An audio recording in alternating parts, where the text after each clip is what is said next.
Hello. I'm going to give a brief introduction to this video because it's going to seem very disjointed at times. This is a unique repair that I got to work on with some equipment that broke at work. I got to cannibalize to get essentially a relay harness repaired.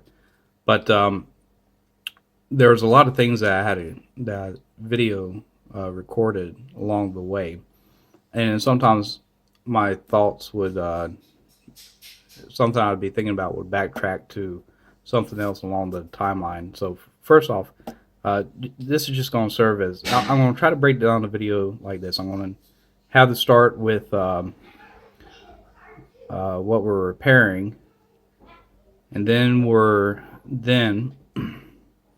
I'll get into troubleshooting and testing.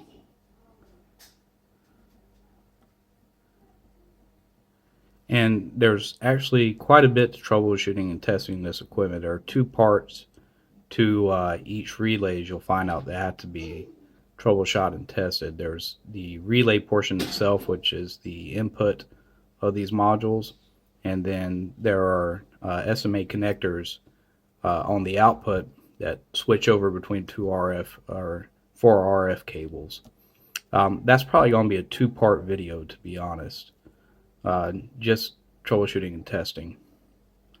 Now, after doing all that troubleshooting and testing, then we're going to get into the actual repair, soldering and desoldering, actually, and soldering in the item that I found that was actually broken. However, between all this, I was doing work at home and work in the office. And so some of the video is going to be filmed at home and some is going to be filmed in the office, and that's where I say it's going to get disjointed.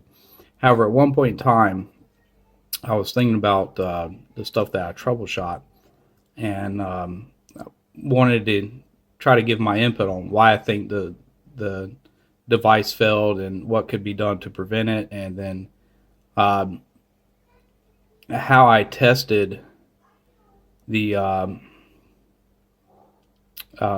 my hypothesis on how you can actually get this harness to still work even though it faulted.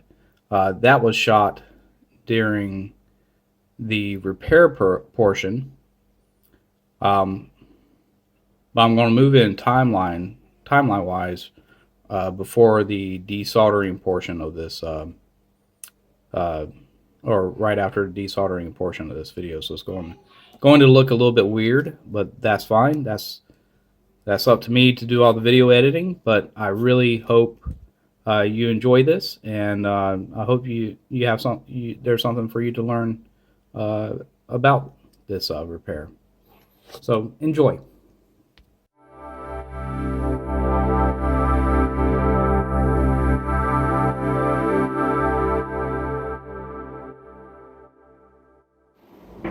Hello, and welcome to Having Fun Repairs. Today, I think I've got something pretty exciting to show you. It's not something I normally work on to repair, but what we have is called a relay harness. It's taken out some equipment that I work on at work, and I believe this one is an old relay harness that we're going to cannibalize some parts to get operational. And this isn't like your typical relay. What this is actually a latching transfer coaxial switch, wherein there is a relay built into here that allows you to connect to switch between RF connections. Now, I'm going to take a second just to give you a brief introduction to relays. And this is a very crude drawing, to be honest with you. But there are two parts to this drawing. There's an input and an output. And we'll call this my input, and this will be my output part of the circuit. Okay?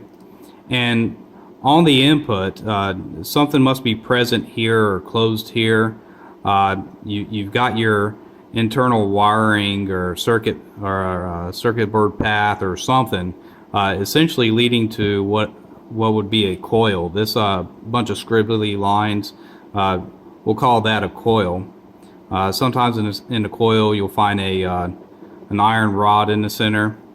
Now on the other side, the output side of your of the circuit, what you're going to have is some kind of a latch, and that latch is normally open. We'll say that our current condition is off, okay? And under a nominal condition, this latch should be closed. There should be no input coming feeding a voltage through this coil. Well, the way a relay works is it's based off of electromagnetism, okay? So at the input, say I need to close a circuit to allow current to flow through this coil, whether it's by either providing a voltage to it, or right now that voltage is off. As soon as a voltage going to ground is available, current is going to start throwing through start going through the coil. All right, now as current flows through it, this coil is going to start creating an electromagnetic field. And as it creates that electromagnetic field, you have an arm or an actuator or some kind of latch over here on the other side that is going to be attracted to that electromagnetic field. And so as soon as I have current flowing through this path, this latch or this actuator should close shut. And when this latch and actuator closes shut, then I have a complete circuit on the other side, and my output should now change. Whether it was, say there was a voltage supplied to this as well that was currently not completely closed. I mean, if you had you could put a lamp in circuit. This is going to be a very crude light bulb, right? The base, sorry, there goes your filament. But if this latch was open, there would be no current flowing through this light bulb, right? And then if I energize the relay and close this actuator or this latch, if I completed that circuit, then I have current now going through my light bulb and it will turn on. So that's the basis for how a relay works. It's essentially two parts. A part that's generating an electromagnetic field or a magnetic field, and then you have another part that acts as a switch that should close depending on the polarity of that electromagnetic field, the polarity assigned to the magnet on the switch. But it's there to complete a circuit without a physical hard connection between the two parts of this device, right? So with that out of the way, I want to look at this relay harness real quick. Now, what I did is I downloaded a technical data sheet for this relay. These relays are made by Teledyne.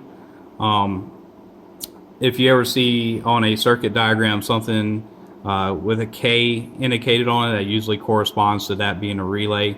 Like I said, this relay has its input, which is going to be voltage driven in order to either have a nominal state on the outside, which would probably be this going to J3 or just going to J4. But once the relay is energized, it's going to switch the outputs, whatever it is.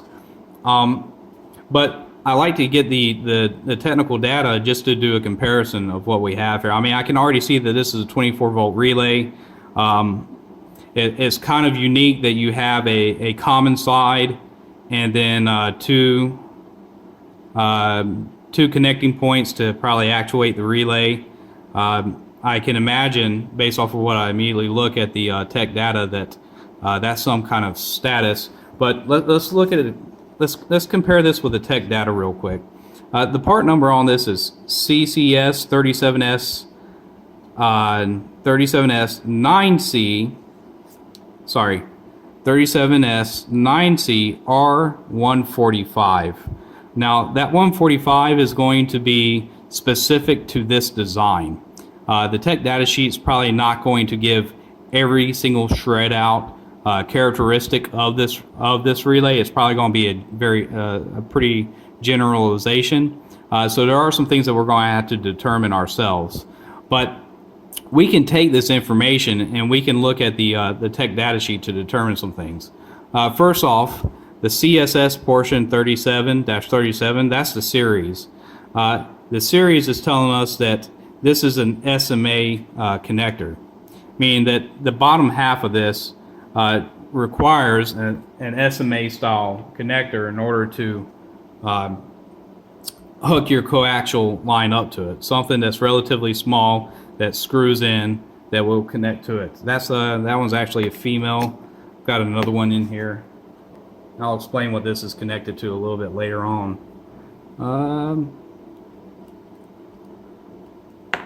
But there goes your male end, center pin, outer, and this is going to screw in to one side of this to the coaxial point SMA connection at some point in time when we start troubleshooting.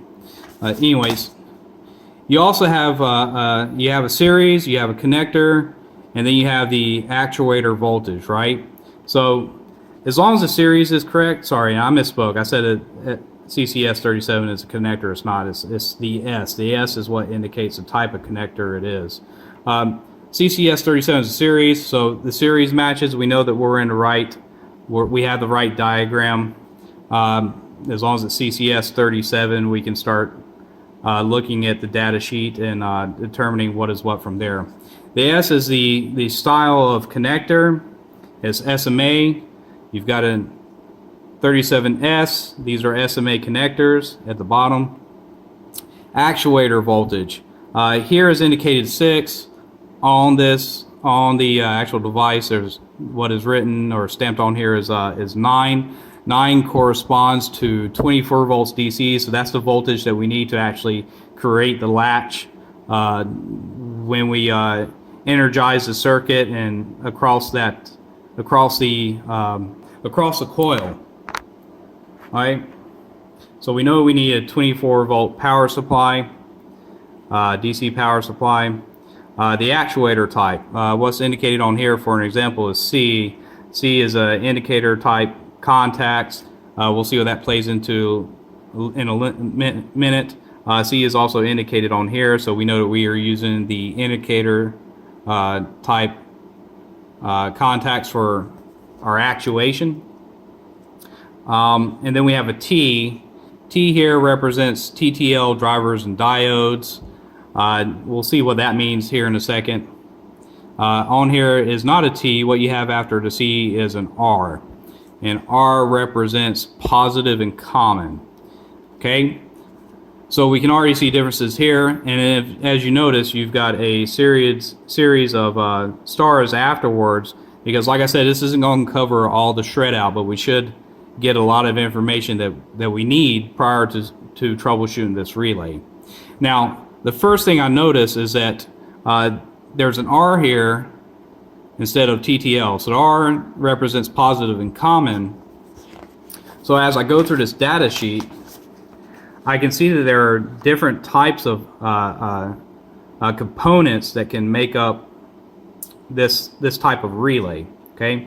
Now, right off the bat, we know that we are an R, so TTL is out of the question. This isn't what we're using. You have the ability to use a standard. You could probably go off the standard analog circuitry, to be honest. But by what is indicated on here, we had what was on here again? Charlie was before T, so that tells us indicator type contacts. So you had Charlie and R, so indicator contacts and positive and common. Okay, so what we are actually using is this right here. which makes sense because instead of just seeing this analog circuitry, we actually have 6 poles on top. Okay, so you have your common on the front right, or front far right, and then you have, if you look at this diagram here, you have your 2 other poles that are going to be used to create the electromagnetic field through these coils to energize, to latch the circuitry and change the output, what things are going to. And then you have over here A, B, or B, A, and C indicated on here, as well as here you'll have A, B, and C. This just tells you that you have the indicator type contacts. Alright, I do apologize, I had a brief interruption. So to try to cover this a little bit more before we move on with pulling how we're going to tackle troubleshooting this, is now we already know that the common and these 2 points are what's going to are going to be the inputs, the voltage and the ground that needs to be supplied in order to send a voltage and create current through the coil in order to energize the circuitry. So I said these were indicators, right? So what's the purpose of an indicator? It's kind of in the name. It really depends on the type of equipment that this type of relay is in. Now I presume that these indicators are picking up off of the inside of this relay, detecting either the voltage or something in order to give a positive indication on somewhere of the state of this relay. So if it's in its nominal state, there could be some kind of LED that would be say red for off, right? And then as soon as this side is actuated, that one could go, the indicator for it could go green, saying that that side is on. And the same thing for this side. If this one is say this side nominal state is off, you could have a red LED that would be red because it's off, and then once this actuated, it could, across its indicator, it could give you an output also showing green somewhere on some type of monitoring circuit board or something, some type of visual indication for you to see whether or not this relay is physically actuating and working as it should. All right, so now we covered the relay a little bit. Let's get into how I'm going to go about troubleshooting it. Now, I'm not an engineer by any means. I'm a technician. I've got 17 years working on electronic equipment, but I can't explain this any better than what I currently have because I just don't have.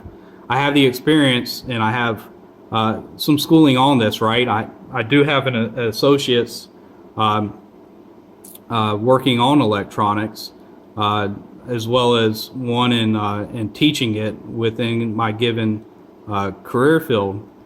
But I don't have like an engineering degree. I don't have the calculus, that higher level of training to be able to explain this better than what I currently am.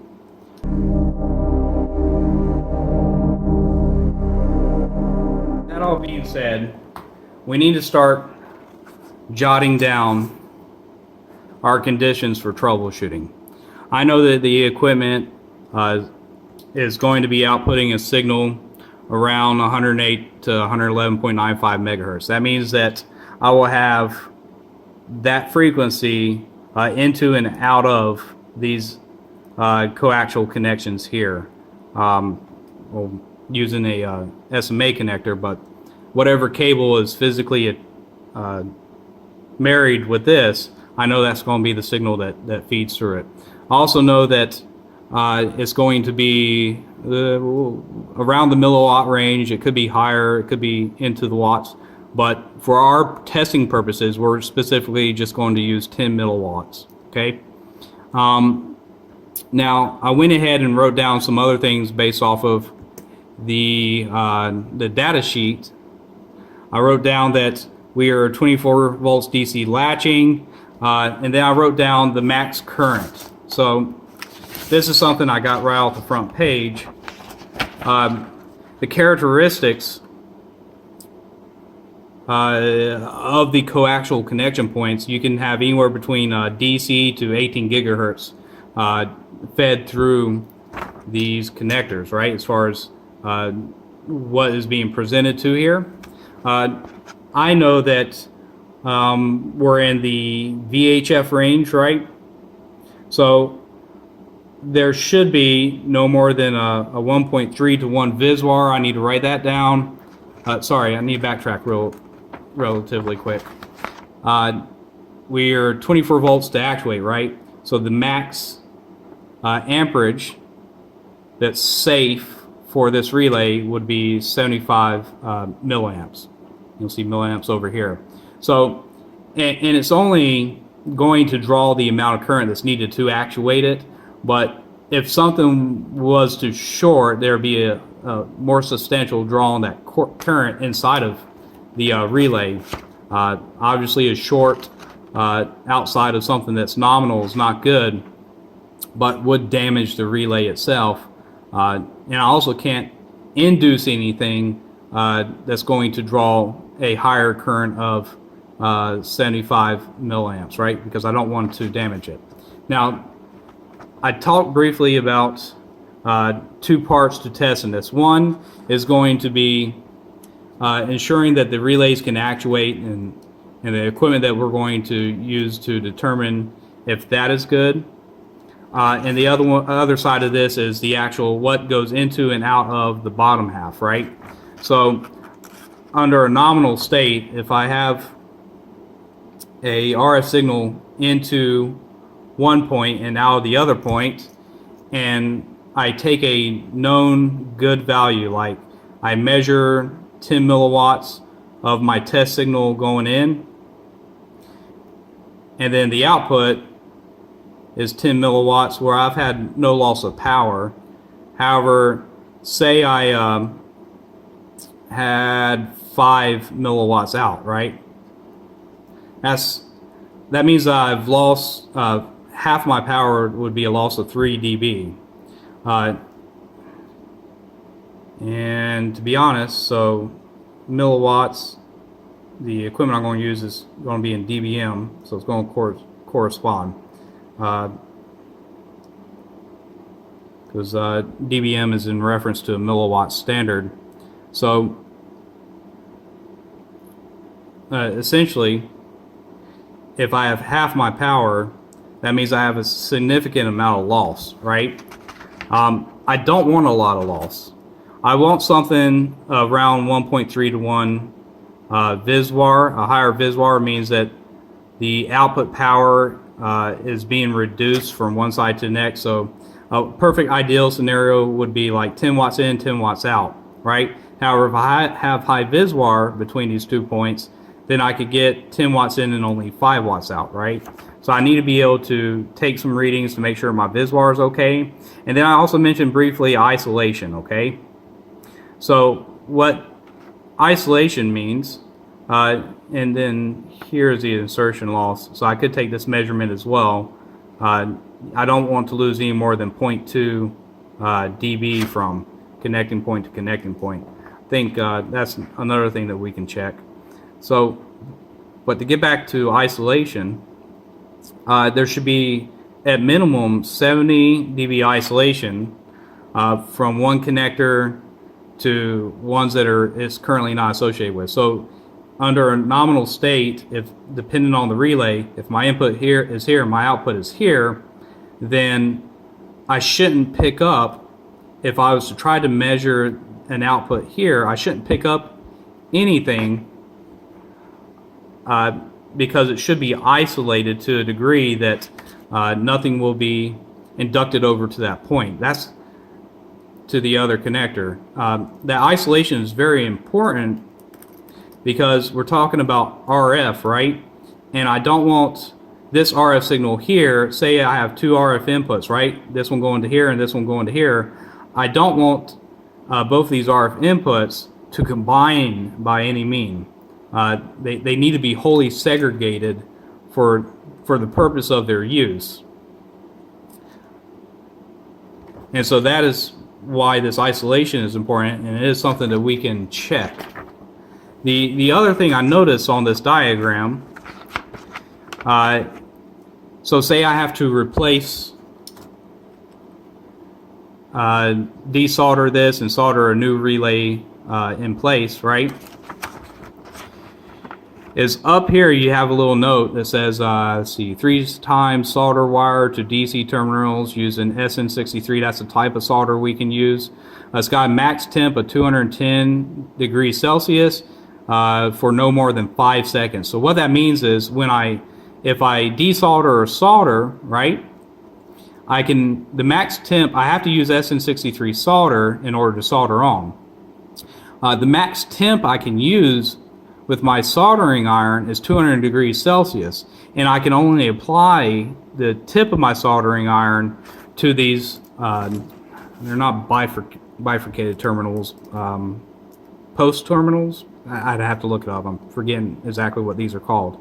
But I can only apply that heat for no more than 5 seconds, or I could potentially, because of that heat, damage the internal components. So it would be the same thing with desoldering. I can set my soldering iron to 200 degrees Celsius, and I can apply that heat with a solder wick to get rid of the solder that's connecting these wires to these posts, but I can only apply it for as long as 5 seconds. And then I'm going to have to let it cool down. Now I can move to other points and do the same thing and let them cool down and go through until I get it completely removed, but I can't just keep it on there for minutes at a time. Otherwise, I could damage the internal components. Now, there is a reason for that.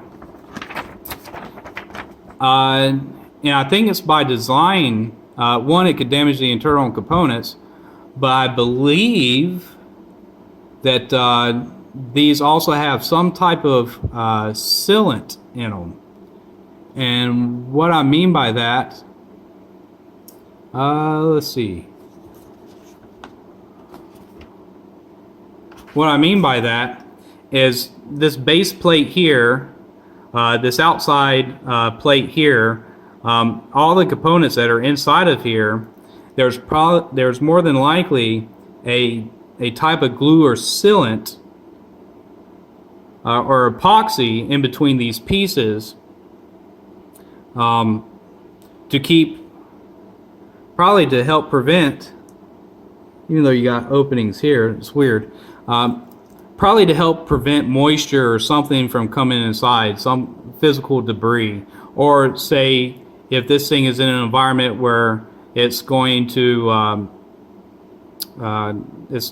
where something is going to vibrate all the time, so this is in a constant state of movement, that sealant could also be used to keep things in place without rattling out of place, right? So the sealant is designed to protect this as well. So I would presume that there is some type of conformal coating or sealant or something in between the base plate and the outside, the shell, the chassis, if I can call it that. Let's see, what else?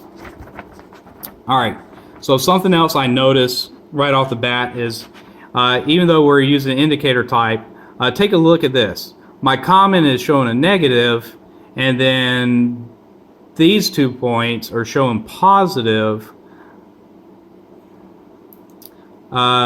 which is weird compared to what's on here, because you see the common on here is positive, and then post 1 and post 2 is negative. Well, remember me, I said that these data sheets get to a point, but they're not all the way out to that last number, right? There are going to be different revisions or different things associated because of this last number, to be honest. Focus. There we go. So what that means is, well, for instance, you can already tell that polarity is different at these terminal points. So if I supply a 24 volts DC, the 24 volts is actually going to go to the common, and then the return or the ground will be connected to either post 1 or post 2 in order to actuate the circuit. I'm going to go ahead and believe that that the way this is built is that you need a ground at either one or the other to actually change the state of the switch. So probably 24 volts to here and ground to here or return is going to actuate it one way to allow for a certain output out, whether it's here and here or here and here or here and here or whatever it is. And then say that that instead that ground disappears, so no more current is flowing through the coil, but now the ground is present here. That's probably going to change the state of or the actuation of this of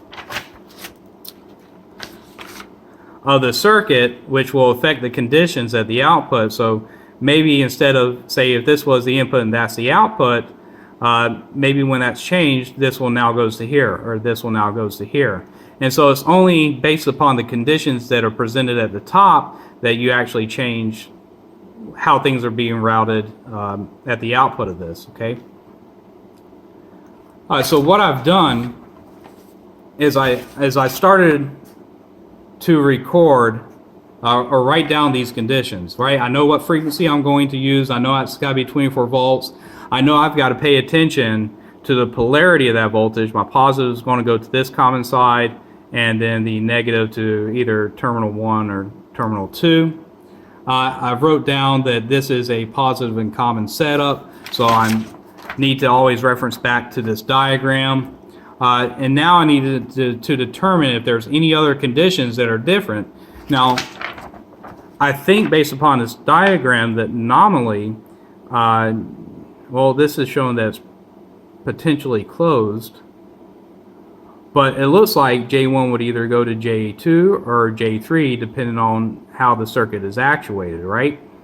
And then J4 is either going to go to J3 or J2 depending on how the circuit is actuated. So we need to see if that's actually true, which we can do briefly with a relatively easy test. I've got two multimeters with me. One, this Craftsman I use as a hobbyist at home, and then I also have a Fluke 85. This one's actually sent to PMEL to be verified that the measurements it takes are perfect. What I want to do now, since this is in a nominal state, nothing's connected to it, I want to see which coaxial input or SMA input or whatever you want to call it is going to what. So I'm going to use my hobbyist multimeter for that because it gives me a nice audible beep. And I want to see, I'll start with J1. I just want to see from center pin to another center pin where it's going to show up at. And let me zoom in real quick.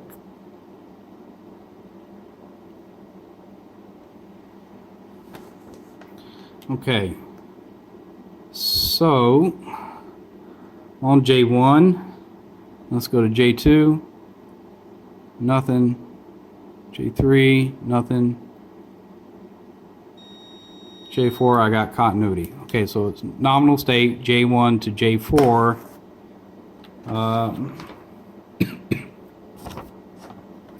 Well, that's again, these have a shred out that is not accounted for on this diagram, so that's a little different because this diagram is showing that J1 can go to J2 or J3 but not J4. Okay, so I wonder if all of them are like that, and then perhaps we can write down how this is working on a piece of paper.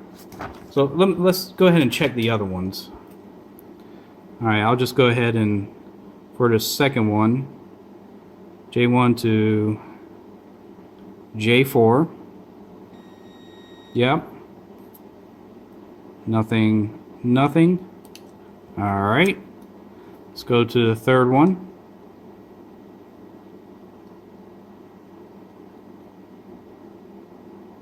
J1, J4. Nothing. That's interesting. J2. Nothing. J3. Nothing. We might have already found the bad relay, but let's keep checking.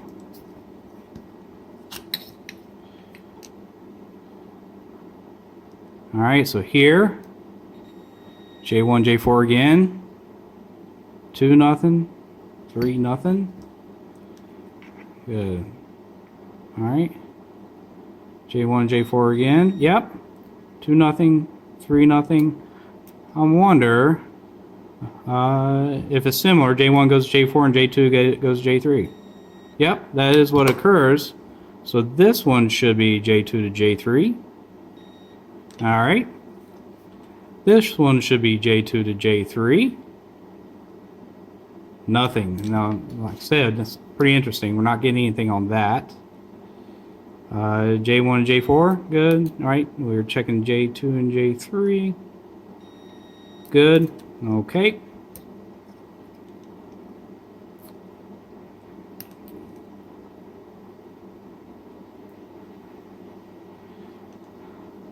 J1 and J4. Yeah, good. No, we already checked that. J2, J3. Yes. So, let's see. Right off the bat, some things we already looked at. The common is actually positive. These are negative. So I'll make those changes there. All right. And actually, I'll put a P and an N above to specifically remind me. And right now we have J1 to J4 and J2 to J3. So it looks like this might be inversed. However, I don't know if either terminal 1 corresponds to what changed down here or terminal 2. So we can check that out next.